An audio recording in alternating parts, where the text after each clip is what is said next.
이번 강의는 글리코 영양소와 마이크로바이옴의 강의 3편으로 글리코 바이옴 강의입니다. 1편 글리코 영양소와 탄수화물, 2편 마이크로바이옴 강의를 통해서 글리코 영양소와 마이크로바이옴에 대한 이해가 되셨을 거라고 생각을 합니다.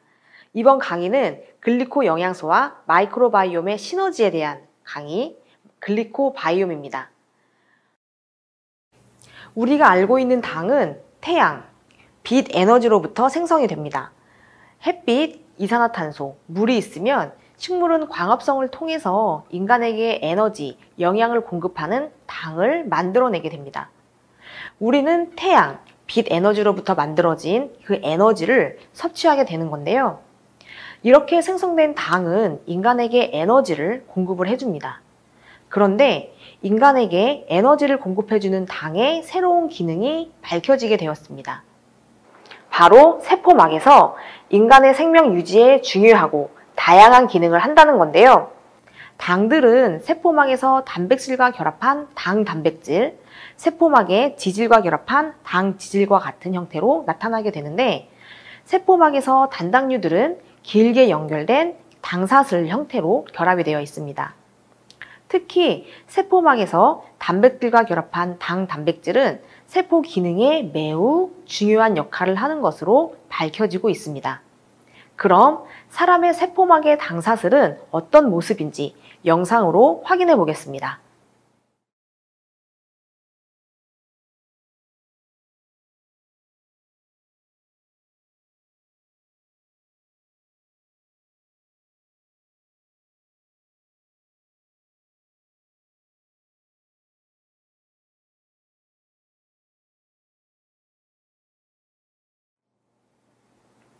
동물의 세포 표면은 당사슬로 이루어져 있는데요.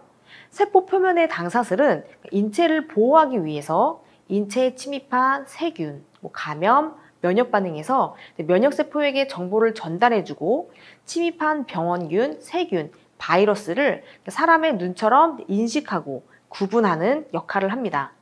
세포막의 당사슬은 보통 10개 이상의 단당류가 결합을 해서 이루어져 있는데, 당사슬의 구조는 공통된 형식을 이루고 있습니다. 인체에 에너지를 주고 인간의 몸을 움직이게 하는 것이 포도당과 같은 단당류 에너지원이라면, 인간의 세포를 작동시켜 주는 것은 바로 세포 표면의 당사슬이 하는 기능입니다. 인체가 정상적으로 활동하고 기능을 하기 위해서는 음식물을 섭취해야만 합니다. 인간이 살아가는데 적절한 당의 섭취는 매우 중요한데요. 그렇다면 현대인들의 식습관은 어떤가요? 건강에 좋은 건강한 당만 섭취하고 있나요? 우리 몸에 필요한 당, 탄수화물을 공급해주기 위해서 평소에 여러분들이 어떤 종류의 탄수화물을 섭취하고 계시는지 한번 확인해 보시면 좋겠습니다. 선택을 하신다면 당연히 여러분들께서는 건강에 좋은 탄수화물을 선택을 하시겠죠. 하지만 우리 식생활은 그렇지 못할 경우가 매우 많습니다. 우리 주변에는 매우 다양한 종류의 탄수화물이 있는데, 우리가 흔하게 섭취하는 설탕과 같은 단당류, 이당류, 이러한 것들도 있고요. 단당류가 3개 이상 결합한 올리고당 형태의 다당류도 있습니다. 그리고 식물의 저장 형태인 녹말, 그리고 다당류로 이루어진 탄수화물, 식물의 벽을 이루고 있는 식이섬유소와 같은 다양한 형태의 당, 탄수화물 형태가 있는데, 이러한 탄수화물들은 결합된 구조들이 다 다르고요. 결합 구조에 따라서 우리 몸에 들어왔을 때 그 기능이 모두 달라지게 됩니다. 소화가 잘 되는 탄수화물들은 섭취를 했을 때 우리 몸에서 소화효소를 분비를 해서 소화를 시키게 되고요.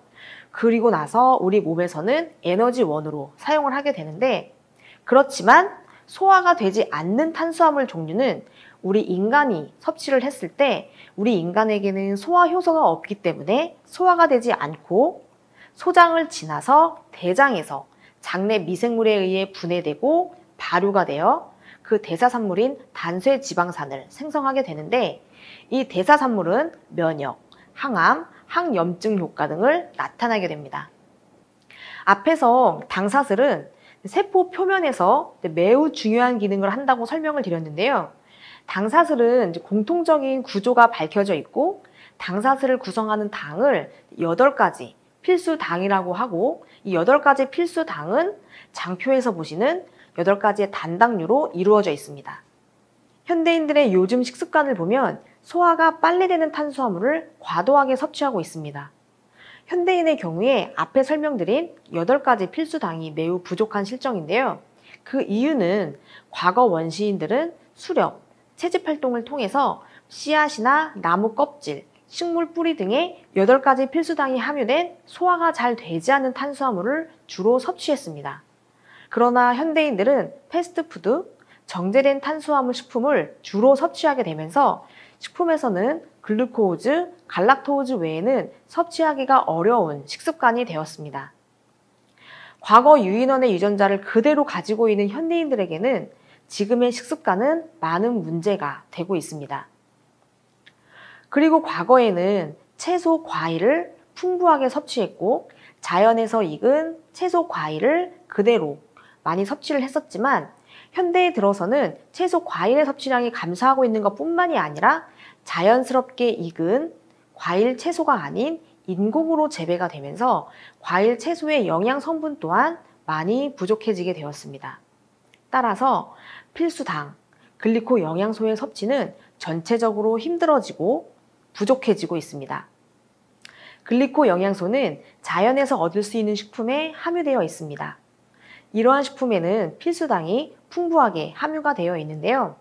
글리코 영양소가 체내에서 기능하는 중요한 기능은 바로 장내 미생물과 상호작용을 한다는 겁니다. 장내 미생물에 의해 분해되고 발효되면서 면역 조절, 항암, 항염증 등의 기능을 하게 되는 겁니다. 마이크로바이옴은 장내 미생물총과 유전체를 통틀어 일컫는 말입니다. 제2의 게놈으로 불리면서 현대 질병의 90% 이상이 장내 미생물의 영향을 받는 것으로 알려지고 있습니다. 마이크로바이옴과 건강, 질병과의 다양한 부분이 연결된 것이 밝혀지면서 마이크로바이옴은 앞으로 주목이 되는 부분입니다. 마이크로소프트 창립자 빌 게이츠는 세계를 바꾸게 될 3가지 중에 마이크로바이옴을 거론하기도 하였고 구글 벤처스 창립자는 마이크로바이옴은 헬스케어의 가장 큰 게임 체인저다 라고 말하기도 하였습니다. 마이크로바이옴에 대한 연구 그리고 그 시장은 점점 더 확대되고 커지고 있습니다. 마이크로바이옴이 현대에 와서 중요성이 부각되고 있는 것은 아닙니다. 의학의 아버지 히포크라테스, 유산균 과학의 아버지 메치니코프도 이미 오래전부터 장 건강을 매우 중요시 해왔는데요.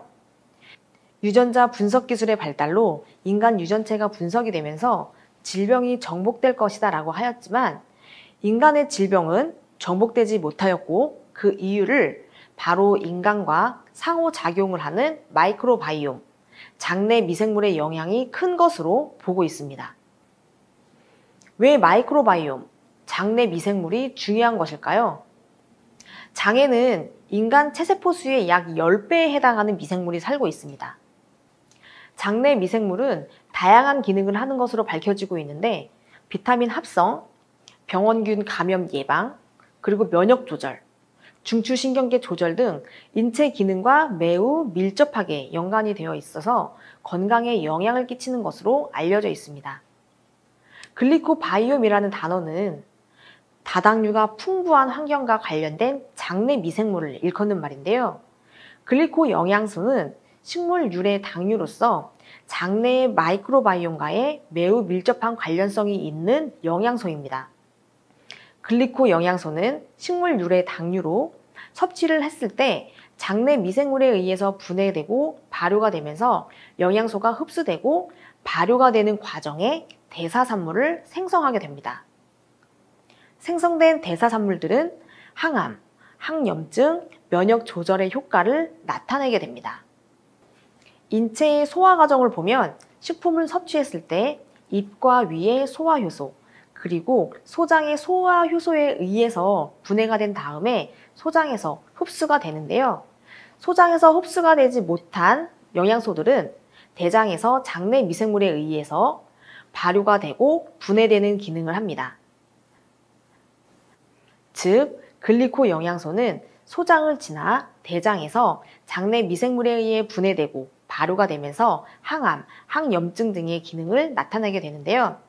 장 점막의 장벽을 강화시키고 장내 미생물의 먹이 역할을 함으로써 장내 미생물의 발효 과정으로 생성된 대사산물은 면역세포를 활성화시키게 됩니다. 그러나 시대가 변함에 따라 식이 습관도 많이 변하게 되었습니다. 식품 산업의 발달로 인해서 식물유래 다당류, 즉 글리코 영양소가 부족한 식습관은 장내 미생물에 영향을 끼치게 되었고요. 그리고 살균 소독, 항생제 사용, 그리고 출생 시 제왕절개로 인한 이러한 출산 방법은 미생물에 의한 노출이 적어지게 되었고, 또한 모유 섭취가 아닌 분유 섭취로 인해서 장내 마이크로바이옴은 점점 감소되고 있습니다. 장내 마이크로바이옴 균형에 있어서 가장 중요한 것은 글리코 영양소의 섭취입니다. 그 이유는 글리코 영양소의 섭취가 부족할 경우에 장내 세균은 먹이가 부족하기 때문에 장 점막을 먹이로 활용을 하면서 장 점막 장벽이 붕괴되고, 따라서 병원균이 장 점막으로 침투가 되기 쉽습니다.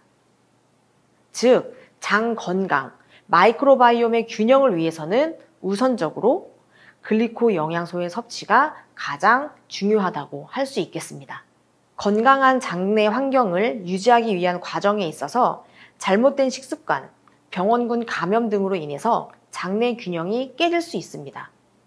이럴 때 적절한 식이 섭취와 프로바이오틱스나 글리코 영양소를 섭취하면 안정 상태를 회복해서 다시 원래의 건강한 상태를 유지할 수 있지만, 방치했을 경우 다양한 질병이 유발될 수가 있습니다. 장의 건강한 균형을 위해서는 글리코바이옴 섭취를 통해서 건강한 점막 장벽, 환경을 개선시키는 것은 장내 미생물에 도움을 주고 전체적으로 장 건강의 균형을 유지시키는 방법입니다. 장 건강은 과거부터 현재까지 그 중요성이 계속적으로 대두되고 있으며, 마이크로바이옴은 그 중요성의 가운데에 있습니다.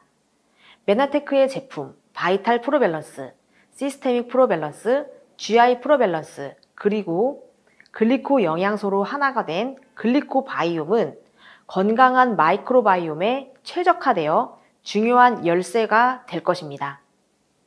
감사합니다.